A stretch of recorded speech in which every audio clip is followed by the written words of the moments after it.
that you're involved with, is he human? He certainly is not. Or is it something like a snake or a baboon or something like that? Harry, I tell you, we've got trouble. This newspaper, you can't... Get this, Sloan. I'm 52 years old, and I was born on the Lower East Side in the Coldwater Plat. I wasn't lucky enough to get to college or law school. I'm a Slav that came up the hard way. But let me give you a chunk of information. Anybody who gives trouble to Harry Foster Malone gets trouble. Got that? Have it your way, Harry. I certainly have not. Jane, take your Now, blindfold off and take every time we stop at Cape Ann, it costs us money, right? And I know exactly what you mean. I hate Watch this bit. Look out. All right, let's go to Henry Morgan, please. Isn't me, is it? Yes, Harry. Miss Beardsley, get me Gary Moore on CBS. Well, now, Yeah, right now. Be sure to tell him it's me. Come on now, think a little bit hard about it. No, Henry, I can work on it. Oh, thank you. Excuse me, panel, just a moment. Hello, this is Gary Moore. Yeah? Hey, that's great. Yeah, I'll tell everybody. Gary, I know who it's got to be. Henry, you can take your blindfold off. I have just this moment talked to Harry Foster Malone, president of the E&P Railroad. He is canceling her rent, and he has given her the train.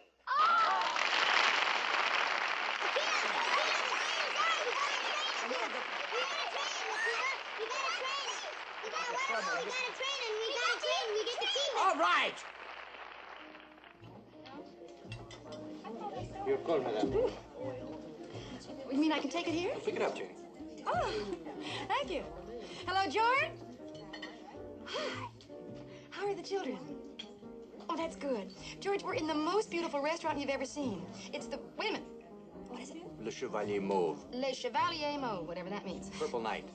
The Purple Night. We're celebrating. George, and drinking champagne. And spending another night in New York. And spending another night in New York. You're spending another night in New York? Well, what? Spending another night in New York. Jane, I think you better come home, dear. And just a minute. Say hi to Mommy. Hi, Mommy. That's it. Say hi to your Hi, Mommy. Mommy. See, those are your children, dear. And they are getting hungry. George. I'll call you later. But Akila, we're not hungry. Your mother was acting like a... Your mother's acting like a one Uncle George. Oh, nothing, dear. Just pour the tea.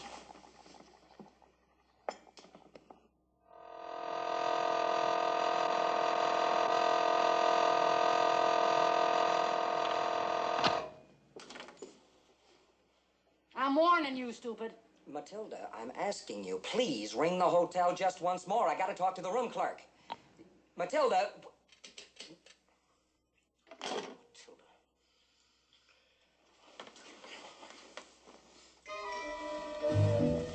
Sam! What?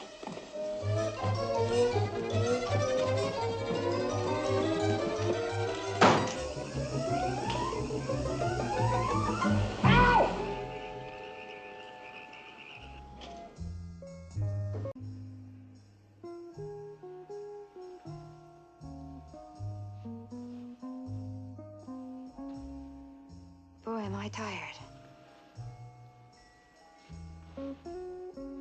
Thank you very much, Larry. Good night. Don't worry. Wild horses couldn't drag me through that door tonight. Ordinarily, they couldn't have kept me out.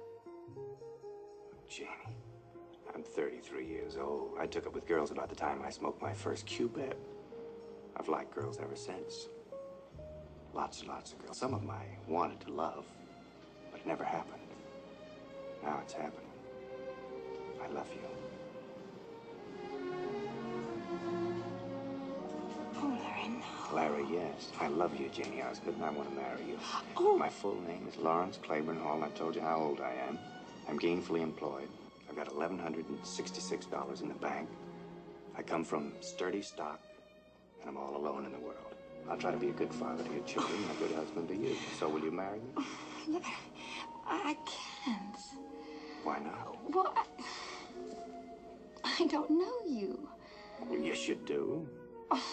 But, Larry, I don't... I know, I've thought of that, but you will. I've got enough to go around. Besides, after a while, it's contagious, Janie. Meanwhile, you need somebody. I'm that somebody. This is so sudden. I knew you'd say that. I have to think. I knew you'd say that, too. Think. Good night.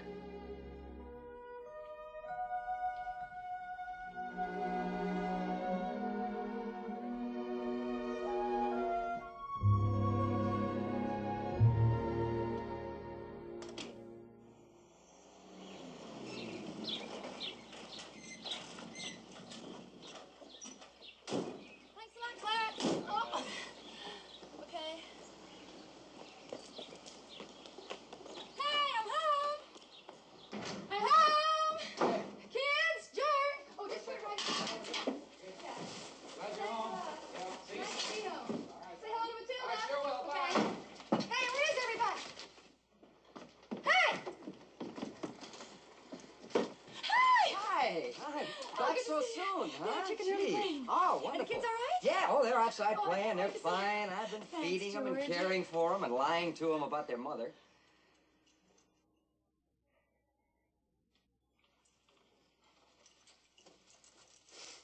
What do you mean by that? Where were you last night? I told you on the phone. Oh, you told me on the phone where you were. We were celebrating. Oh, celebrating. Wonderful. Where? The last time I called your room, it was 3 o'clock in the morning. I was with Larry. You admit it. Admit what? Do you? You do? Well, I think you'd better go. I intend to. Obviously, you've forgotten that there's a town meeting, which I'm late to already because of you and your early plane.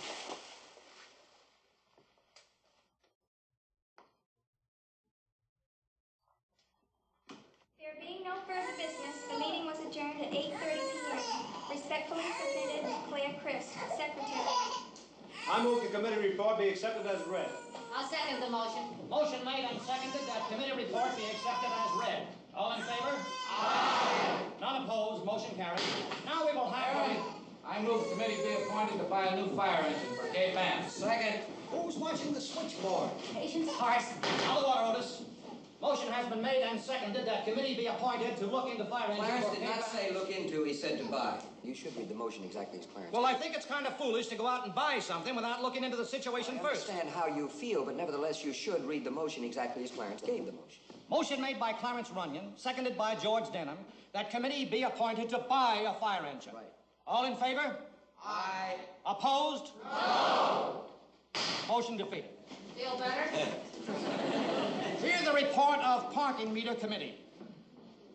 Chair recognizes Amy Caldwell.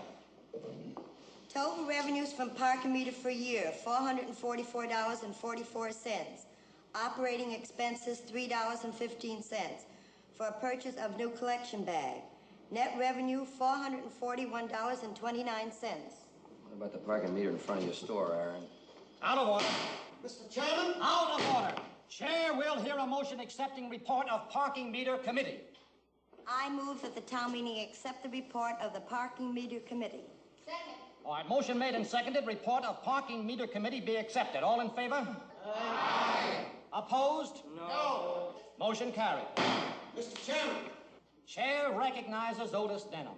How about fixing the parking meter in front of your store? Out of order. All right. I move that the broken parking meter in front of Caldwell's store, which has never worked, so that anyone who wants to park there and maybe spend some money in Caldwell's store can do so without paying the parking fee, be repaired. Second. You went too fast. I repeat the motion. I move that the broken meter in front of Caldwell's store be made to operate by money instead of a swift kick. Yeah, second. Point of discussion. Chair recognizes Matilda Runyon. Aaron Caldwell, you've kept that parking meter busted on purpose ever since it was installed. Now, we know it and you know it. But before we vote on this motion, I think we ought to remember one thing. Just about everybody in Cape Ann goes to Caldwell's store just about every day. He's got canned goods, dry goods, fruit, vegetables, and he's got beer. Now, wait a minute. If we vote to have that parking meter repaired, we'll just be taking money out of our own pockets.